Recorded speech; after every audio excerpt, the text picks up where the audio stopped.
Olá, gente linda de fala portuguesa, como estamos todos? Todo mundo bem? Nós estamos muito bem aqui. Hoje foi um dia bem escuro, chuva, naquela chuva da Inglaterra famosa, que não chove, mas não deixa de estar tudo molhado, né? Então, estamos aqui nesse dia. Eu tinha planejado limpar bastante o fundo, mas eu só consegui fazer embaixo, não tive como subir lá no meu lodge, porque estava muito molhado, né? E é melhor não arriscar quando está molhado assim, estava bem molhado hoje. Então, estamos indo, graças a Deus. Hoje nós vamos terminar a leitura do livro de Oséias. Hoje é o último capítulo, capítulo 14 do livro de Oséias. Capítulo curtinho, mas muitas lições aprendidas, né, no estudo desse profeta, gente, do livro desse profeta. Pelo tempo que ele profetizou, pelo tempo que foi o ministério dele, o livro dele devia ser maior, né? O de Isaías, ele teve mais ou menos o mesmo tempo de ministério de Isaías.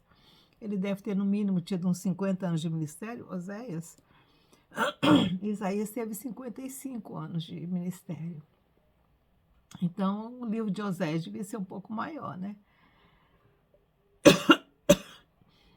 Mas é o que nós temos. Só 14 capítulos do livro dele. Talvez ele não escreveu mais porque as profecias dele eram bem repetidas, né? Assim, sempre falando sobre a ira, sobre o pecado de Israel. Então, por certo, ele falou assim, por que eu vou ficar repetindo a mesma coisa, né? Era a mesma profecia o tempo todo que o Senhor dava a ele. Já Isaías, o Senhor usou Isaías de uma forma mais futurista, né? Isaías, talvez pelo conhecimento dele, talvez por ele ser um homem mais letrado, ele teve um ministério mais abrangente, vamos dizer assim, né? Ele falou sobre muita coisa do futuro, né? Ele profetizou muito sobre o futuro, sobre as coisas que vão acontecer até ainda num futuro que a gente nem sabe quando é que é, né? Pelo que eu estou caindo na real, como diz, né? Eu estou caindo na real, gente. Não vai ser tão cedo, né? Então, a gente ainda tem uns bons centenários pela frente para que haja realmente uma vinda messiânica.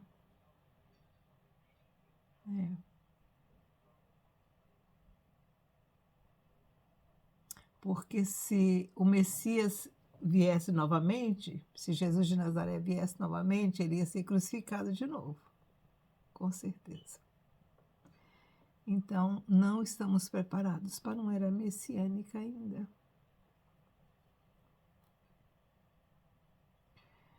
Mas vamos continuar na esperança, né, gente? A nossa esperança é a vinda do Senhor e nossa esperança é a nossa ida para lá. Se ele não vier, nós iremos, né? Com certeza. Então, essa é a mais certa que existe. Nós iremos, mais certo do que ele vir. Com certeza iremos nós. Conheço muitos pastores no Brasil, porque eu já estou com 71, vou fazer 72. Muitos pastores que já foram para o Senhor, que tinham essa esperança, né? Conheci um que ele era professor de universidade e professor bíblico, né? E ele, a gente chamava ele de professor Bastos, o nome dele era Bastos. Ele era bem loirão, talvez ele fosse, não sei de onde que essa família Bastos era, né? Com a descendência, a origem deles. Ele era muito alto, magro, brancão. E ele vivia falando assim, o meu olho vai ver a volta do Messias. E ele, morreu com mais de 100 anos, gente, porque a esperança dele ainda era essa. Então, eu não vou me apegar a isso. Eu, no momento que o Eterno me chamar, estarei lá, graças a Deus. Não tenho esse apego, né? Mas com certeza eu creio plenamente nas profecias e sei com certeza que um dia essas profecias vão se cumprir. E, mas até lá eu estarei com o Senhor. Então vamos lá. Esse é o que é o chamado do meu coração, viu, gente? Cada um tem um chamado, o meu é esse. Um dia eu vou estar lá com ele e vou observar o que vai acontecer na terra. Então vamos lá. Capítulo 14 é: o arrependimento trará o perdão. É a esperança do profeta, né? Gente, a esperança do profeta era essa. A nossa esperança é a vinda do Messias. E o profeta tinha esperança de que o arrependimento, que Israel um dia se arrependesse dos pecados que estavam cometendo. Você está vendo, cada época tem um desejo, uma esperança, né? E a do profeta era o arrependimento de Israel. Volta, ó Israel, para o Senhor teu Deus. Pelos teus pecados tens caído.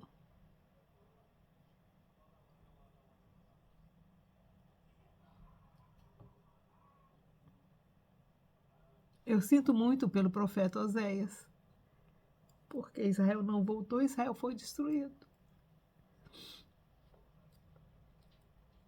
Mas a esperança dele é que isso não acontecesse, que Israel se arrependesse e voltasse para o Senhor.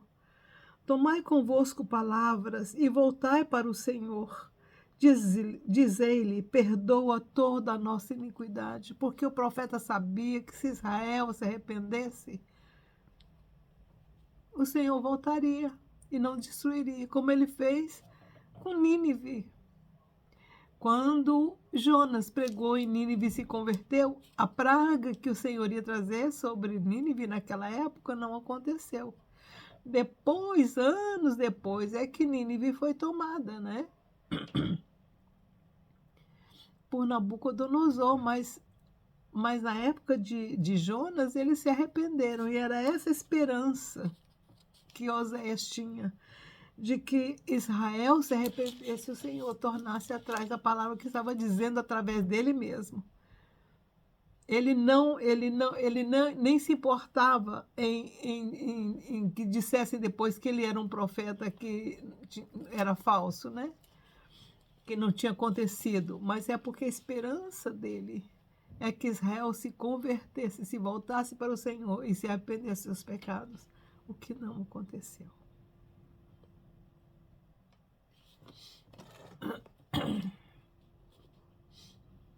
E vamos ver, é porque mudou a página que foi difícil, né? Tomai convosco palavras e voltai para o Senhor. Dizei-lhe, perdoa toda a nossa iniquidade e aceita-nos graciosamente para que ofereçamos como novilhos os sacrifícios dos nossos lábios. O profeta estava dizendo, não é sacrifício de ovelhas físicas, o Senhor quer o sacrifício dos vossos lábios. Que seria não jurar falsamente, que seria não falar mal do vizinho, não falar mal do outro, né? Que a língua se convertesse. Não fazer juízos errados, né? Não condenar pessoas erradas.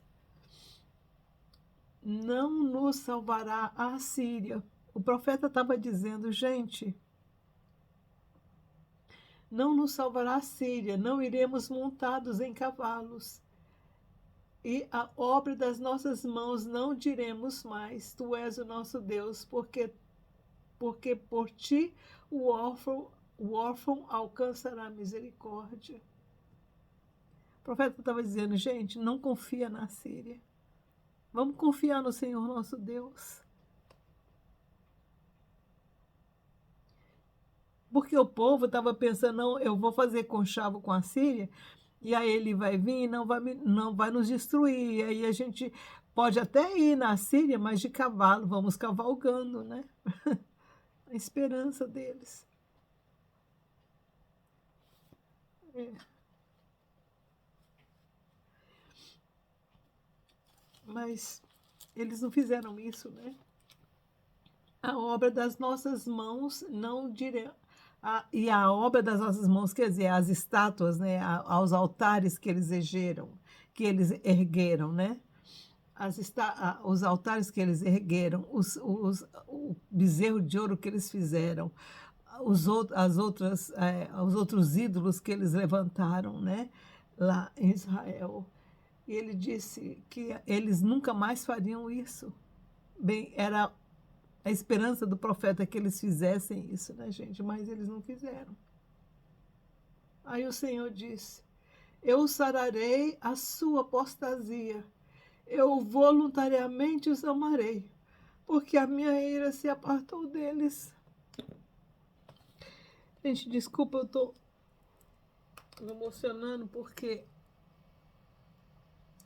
eu estou sentindo como se eu fosse o profeta, eu estivesse dizendo para eles, mas eu sou o profeta agora. Eu sou o profeta que falou, mas depois, no futuro, eu percebi que tudo que eu falei não adiantou nada. É esse sentimento que está agora no meu coração. Que Oséias talvez tenha pensado, gente, como é que pode, né? Que apagou o negócio aqui. Como é que pode eu ter feito todo aquele ministério? Gente, o ministério dele foi de 50 anos. Ele profetizou 50 anos falando a mesma coisa o tempo todo. E a esperança dele era essa. E ele disse que aí é como se o Senhor Deus, se o Eterno estivesse dizendo para ele, se vocês fizerem isso, eu sararei a sua apostasia. Quer dizer, a nossa apostasia, o nosso pecado tem de ser curado. Para que o nosso pecado seja apagado, ele tem que ser curado. Tem que curar a nossa natureza pecaminosa. E como é que se cura a natureza pecaminosa? Fazendo aquilo que o Senhor falou. Aquele remedinho que o profeta mesmo receitou. As 3 coisas que ele receitou, depois ele colocou uma 4ª.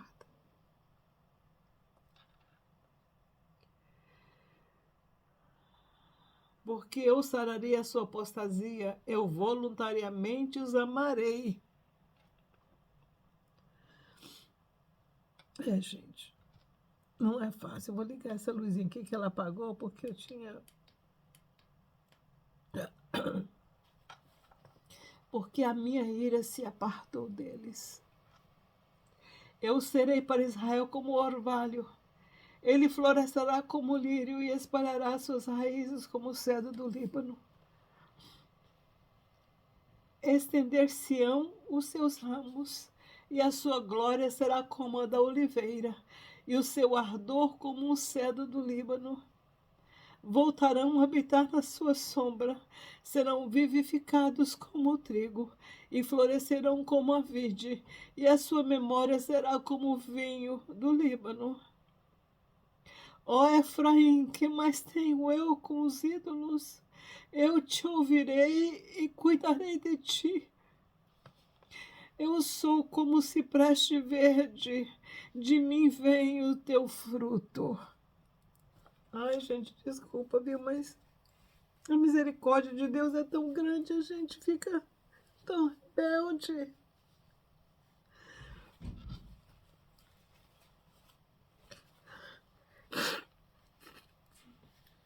A nossa rebeldia, mas o Senhor mesmo já falou que a nossa rebeldia é o que nos afasta dele, né?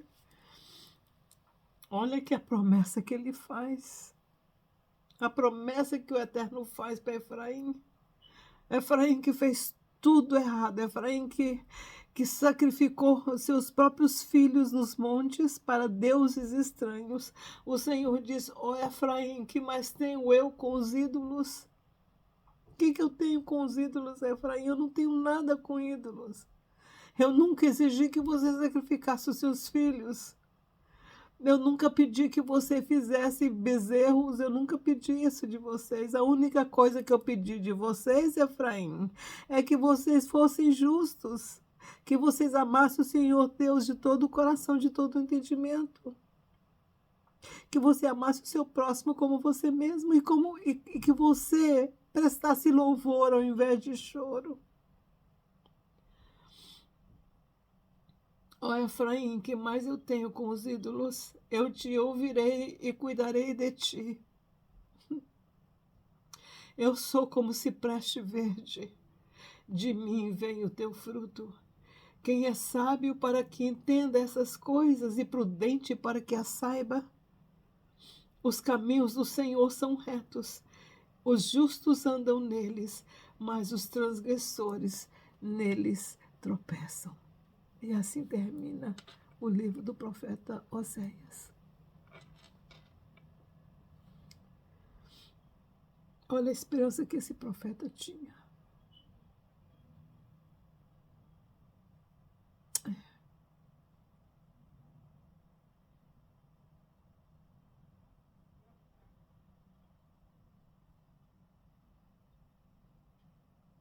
Ele, como Isaías, foi morto, né? De uma forma mais humana, mas ele foi morto, né? Tão velhinho. Ai, Jesus, tem misericórdia de nós. Por isso que Jesus, quando ele disse: ô Jerusalém, vocês mataram os profetas, todos que eu enviei, vocês mataram.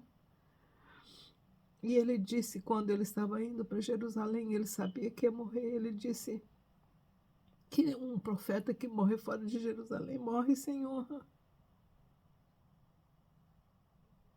E Oséias morreu fora de Jerusalém.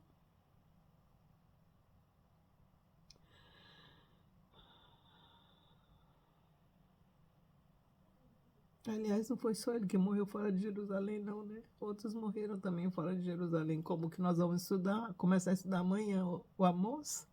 Ele também morreu fora de Jerusalém.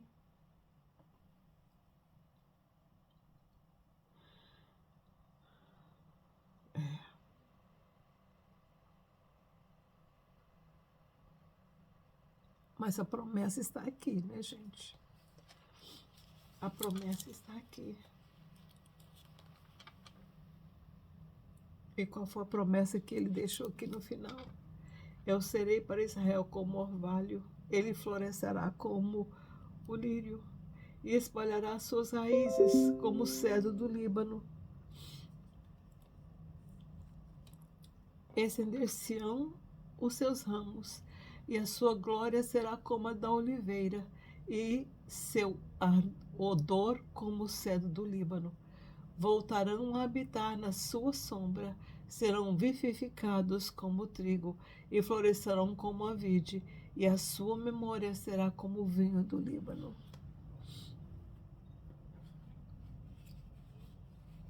Mesmo com todo o pecado de Efraim, com todo o pecado das 10 tribos, o Senhor ainda diz que vai vivificar Efraim.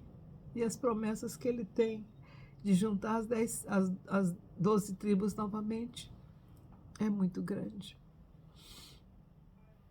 Nós vimos, já passamos por todos os profetas, passamos por Isaías, Miqueias, agora Oséias. E todos eles têm promessas de futuro para Israel, apesar de todo o pecado deles. Mas o que nos faz enxergar é que nós não somos diferentes de jeito nenhum. O cristianismo tem estado no mundo por 2000 anos.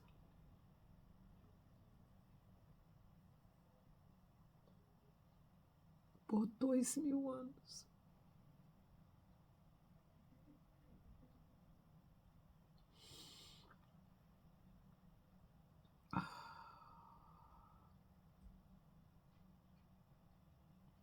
E esses 2000 anos não fizeram muita diferença no mundo. Não. Uma coisa que eu tenho que agradecer muito ao Messias, a Jesus de Nazaré, é que ele quebrou muitos paradigmas, mas que ainda no mundo existem. Nós, do mundo ocidental, nós temos uma cultura diferente, porque abraçamos o cristianismo de uma forma grande, principalmente agora, né, nesses últimos 200 anos. Então, principalmente agora, nos últimos 50, 60 anos, é que o cristianismo se tornou um pouco mais parecido com o que Jesus queria que fosse.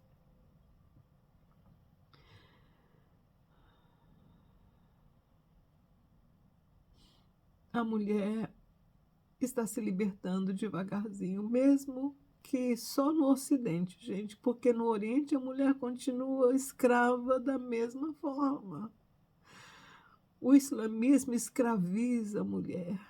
É uma religião escravocrata, que escraviza. E a mulher muçulmana, ela é realmente uma escrava.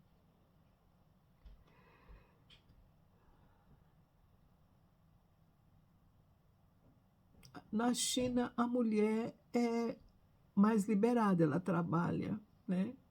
Mas ela é usada como uma forma de procriação e como uma forma de trabalho escravo.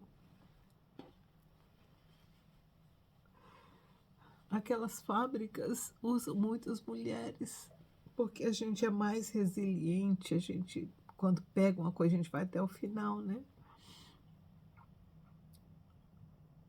Mas submissas também, então trabalham melhor. Então elas são usadas como escravas trabalhistas, né?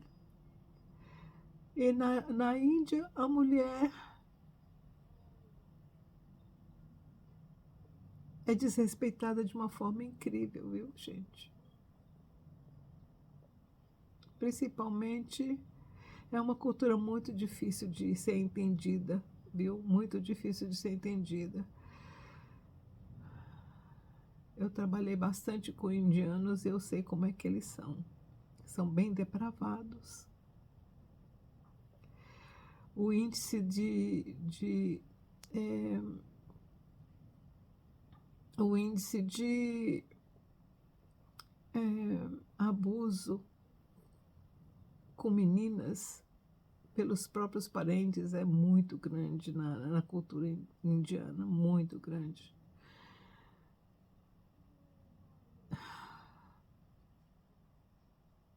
E quando a gente vê todas essas coisas, a gente pensa, meu Deus, estamos aqui há 2000 anos como cristãos e o mundo continua tão depravado.